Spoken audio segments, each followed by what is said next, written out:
Okay, well, we went from never driving a 4Runner to now driving two different 4Runners in the last couple of months. This is the 4Runner TRD Pro with the iForce Max powertrain in it, and this makes 326 horsepower and 465 pound-feet of torque. So a considerable bump in torque from the regular iForce that was in the Limited I drove a couple months ago. So this is the same 2.4 liter turbocharged 4-cylinder that was in the Limited, but this one has an electric motor to help it get extra power. It is a very, very warm, hot October day. So we're gonna turn this vehicle on and get some air conditioning going because I'm dying in here. And while we talk about air conditioning, the air conditioning works very well in this 4Runner. Now this TRD Pro is only available with the hybrid powertrain, that and the Trail Hunter as well. You cannot get the regular iForce powertrain in the TRD Pro, which may bum some people out because that might be the more reliable option, but the power difference, this feels quite a bit better. So yes, this is a TRD Pro, and you do have Fox shocks, 2.5-inch dampers up front and in the rear as well, but they are remote reservoirs in the rear. They are 3-way adjustable, so they call it this Quick Switch 3. I don't know if it's quick, but you do have to get down on your hands and knees and turn the switch to adjust your suspension compression. Now, yes, this is built on the same platform as the Land Cruiser, the Tundra, the Tacoma, the Sequoia. They all are built on this platform. So people are kind of confused, like, what's the difference between this and a Land Cruiser? Well, the Land Cruiser is full-time 4-wheel drive. This is rear-wheel drive, and then you can throw it into 4-wheel drive. And in case you're wondering, the TRD Pro is the Baja variant. If you're looking for a rock crawling version, you would buy the Trail Hunter. Well, it's kind of hard to believe that this is October. It's October 4th that I'm filming this video. It's like 26 degrees Celsius out here.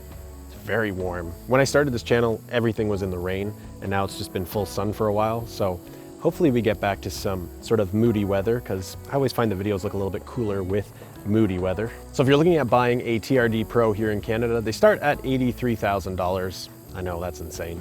And $67,000 in the US. So unfortunately, this cool mud bath color you see here was only available on the 2025s. For 2026, we have 4 color options: Ice Cap, Underground, Black, and Wavemaker. Now, if I was gonna buy one of these, I think I'd probably buy the Underground color. Looks really cool in that gray. All right, here we go. Very aggressive looking 4Runner. Love this TRD Pro variant. Love the amber daytime running lights. That is sweet. Looks a lot cooler than that Limited I had a couple weeks ago, or a couple months ago, I guess. One thing I noticed right off the bat, you've got Pro in the headlights here, whereas it said 4Runner on the Limited. Nice big LED light bar that comes with this TRD Pro. Very, very good visibility at night. If we go a little bit lower, you will see the skid plate you get with some recovery tow hooks. Now over to the side here, you've got those 33-inch Open County all-terrain tires, and then they are 18-inch rims, and they've got the TRD written right there in the middle too. Now design-wise, I do really like the gloss black fender flares, but in reality, they're probably gonna get beaten up pretty bad. If you're gonna take this thing off-road, you're gonna be hitting branches, and those branches will scratch that gloss black really easy. I can already see a fair amount of scratching on these fender flares. Now at the back here, not a whole lot different from that Limited that I had a couple months ago. The big noticeable difference would be these rear taillights. They have a different design. They look pretty cool. They're all blackened and dark, look kind of evil. You've got all this blacked out trim back here, and then you've got a big iForce Max badge as well. And of course, just like the Limited, we still have the rear window that goes down. That's great, love that feature. Continuing with the gloss black theme, we've got gloss black roof rails. Also not sure how those will hold up. Now, towing capacity is up to 6,000 pounds in the iForce Max, so a little bit more than you get in that Limited or the regular iForce, and that's how it looks. And then, of course, you can see underneath, we've got a spare tire. Now, when it comes to overall ground clearance, you've got 10.1 inches of ground clearance. This TRD Pro has a 33-degree approach angle and a 24-degree departure angle. Okay, it's design approval time. We got 533 votes on the 4Runner TRD Pro across Instagram and YouTube, and this got an 80% approval rating. Much better than the Limited, which got a 62% approval rating. As always, if you want to participate in the voting, make sure to subscribe here on YouTube or follow me on Instagram. Okay, here we are sitting in the TRD Pro. What do we get with this TRD Pro interior? Well, firstly, if you saw my limited video, you'll know I really like this interior. I think it's very practical. I love all the physical buttons. And then I do like this screen. There's not a whole lot you can do with it, but really you're just gonna have wireless Apple CarPlay hooked up or wireless Android Auto, and you're probably just gonna use this for the most part. But right off the bat, we've got a TRD push start button. We've got a TRD steering wheel. We've got a TRD gear shifter here. We've got Toyota in this kind of black-red writing. And then we've got TRD Pro on the door as well in sort of a carbon fiber look. And then the seats have kind of this camo look and red stitching. There's lots of red stitching throughout. That's the kind of stuff that I see right off the bat. That's TRD Pro-ish. When you look a little bit closer, we've got a stabilizer bar button, we've got a rear locker button, and then we do have more or different drive modes than the Limited had. The Limited did not have the multi-terrain select, and it did not have the crawl control mode either. When it comes to the regular drive modes, we've got Eco, Normal, and Sport. In the Limited, we had kind of a variety of Sport. We had Sport S Plus, we had Sport, we had Comfort, Normal, and then Eco. And here we just have the 3 street modes. And then the multi-terrain select, we've got a bunch of modes. So we've got auto, dirt, sand, mud, and deep snow. Now, as you've probably seen, you do have to adjust your suspension manually on the outside, and there are 3 different compressions. But let's talk about some of the basics here. We have a pretty big, beefy steering wheel, the exact same one that was in the Sequoia TRD Pro. We've got lane assist, lane keep. We've got all our cruise control stuff on the right, and our phone and music buttons on the left. Now we've got a nice digital driver's display, which we've seen in other Toyota products. And then we've got this big 14-inch touchscreen, and it's nice. It's really big, it's clear. If you get the SR5 or like lower trims, you're gonna get an 8-inch screen here. Also, I always love when they have a rear view mirror camera in a vehicle. This is great. Lots of good visibility in here. All right, so let's talk about the camera on the 4Runner TRD Pro. If you hit the camera button here, you get this funny egg thing. You can change the color of your 4Runner to whatever you want, whatever color the vehicle's available with. We'll keep it at mud bath because that's what this is. If we throw this into reverse here, this is what your reverse camera looks like, and you've got your top down camera too. What I would say is the front camera is a little wonky, very grayed out, and the color is all weird, and it's just very like warped at the sides. So I don't understand what the reasoning is for that or why that camera is different than the one at the rear. But we've got a lot of different views. You can see your fenders and stuff, and then we do have like a 360 camera view too here. You can see around the vehicle. It's always kind of cool to show people this stuff. I don't know how often you would use this. And then here we have our off-roading setup. It shows you your pitch and roll angles. We've got this camera, which you've probably seen in other Lexus products too. As you drive forward, it'll show you the ground underneath as you roll over it. We've got the JBL sound system in here too. I would say it sounds good. No one's gonna complain about this sound system probably. However, it's not gonna blow you away either. Now we've got that JBL speaker that the Limited had as well. This is an option you can add. I don't know if it just comes standard with the TRD Pro. I'll check and put right here. We've got nice big vents. I find the air conditioning works really well in here, especially on a hot October day like today. We've got heated seats, and then we've got ventilated seats. The ventilated seats work almost immediately. Everything works very well. The buttons feel really good. They don't feel cheap. We've got a heated steering wheel in this one as well. Then we've got some grippy material here so the passenger can hold on tight when you're ripping through the desert. We've got 2 USB-Cs, some more storage down here, and then 2 cup holders in a decent console. It's not very deep at all, really, to be honest, but it does fit my camera. My camera can fit in there. Now to the left of the steering wheel, we've got all our auxiliary buttons, so we can add some accessories to this vehicle. We've got our traction off button, our AC 120 volt button. So I have that engaged right now because I'm charging a camera battery in the back. And then we've got a button for our trunk to open up. We've got the TRD light bar.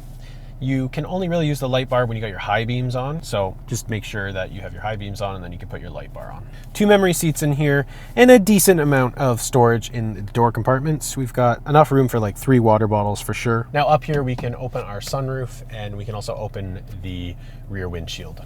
I don't mind these seats either. They're fairly comfortable. They do have lumbar support on both sides, both the passenger and the driver, which is really nice. In the second row, legroom is decent. At 5'10", I'm pretty close to touching the top with my head, and you do sit a bit higher than the driver. It's kind of like stadium seating. It's not the most spacious second row you'll sit in, but I still felt comfortable. You also get air vents, 2 USB-C ports, and an AC 120 volt plug. Now the back seat doors don't have as much storage as the front doors, but there is one hidden storage spot behind the seats. The 3-row 4Runner Limited I drove did not have this hidden storage spot. Unfortunately, like the Sequoia, the battery for this hybrid powertrain kind of eats into your cargo capacity. Now, it's not as compromised as the Sequoia's cargo area with that funny shelf like you saw in the last video I posted. However, you do lose a little bit of space versus the 4Runners without the hybrid powertrain. So in the iForce Max, you get 42.6 cubic feet behind the second row and 82.6 cubic feet with the second row folded down. Without the battery, you get 48.4 cubic feet behind the second row and 90.2 with all the seats down.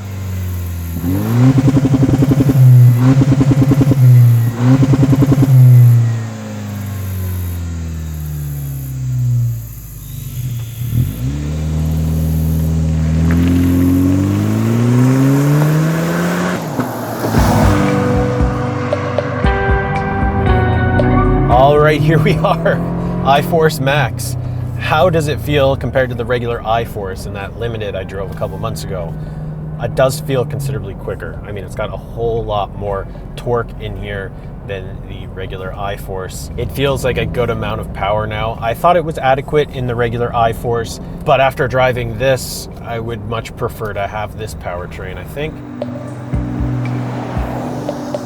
Now with this suspension, I have it set to the stiffest, so the steering's great when it's stiff and it tracks really well. I would probably just leave it in the most stiff mode if you're just going to be driving on the street anyways. Obviously, if you're out on some bumpy roads at lower speeds, you'll want to put it in the softer suspension. But day to day, when this is set all the way to stiff, it's still a very good ride. It's really cool to have that hood vent too, just kind of adds to the whole experience in here. Now it's nice and quiet in this cabin. The wind noise is good. You will hear these 33-inch tires. Well, you're just gonna hear them because they're big. But overall, it's very quiet in here until you throw it into sport mode, and then you get some fake synthetic noises going on. You start to hear this kind of growl noise. I'll throw it into sport here and I'll show you the difference between normal and sport.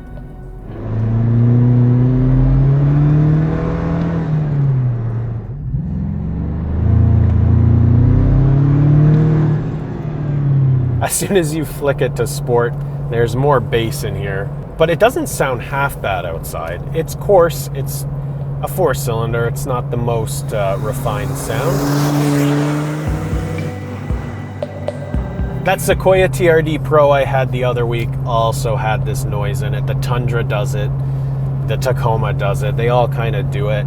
And right now it's droning, so like you hear it right now, and I'll turn it into normal, off. I mean, obviously it's shifted gears, but it's not as loud. All right, so let's see how the lane keep works. I used it on the highway and I thought it worked pretty well. So let's launch it here, adaptive cruise.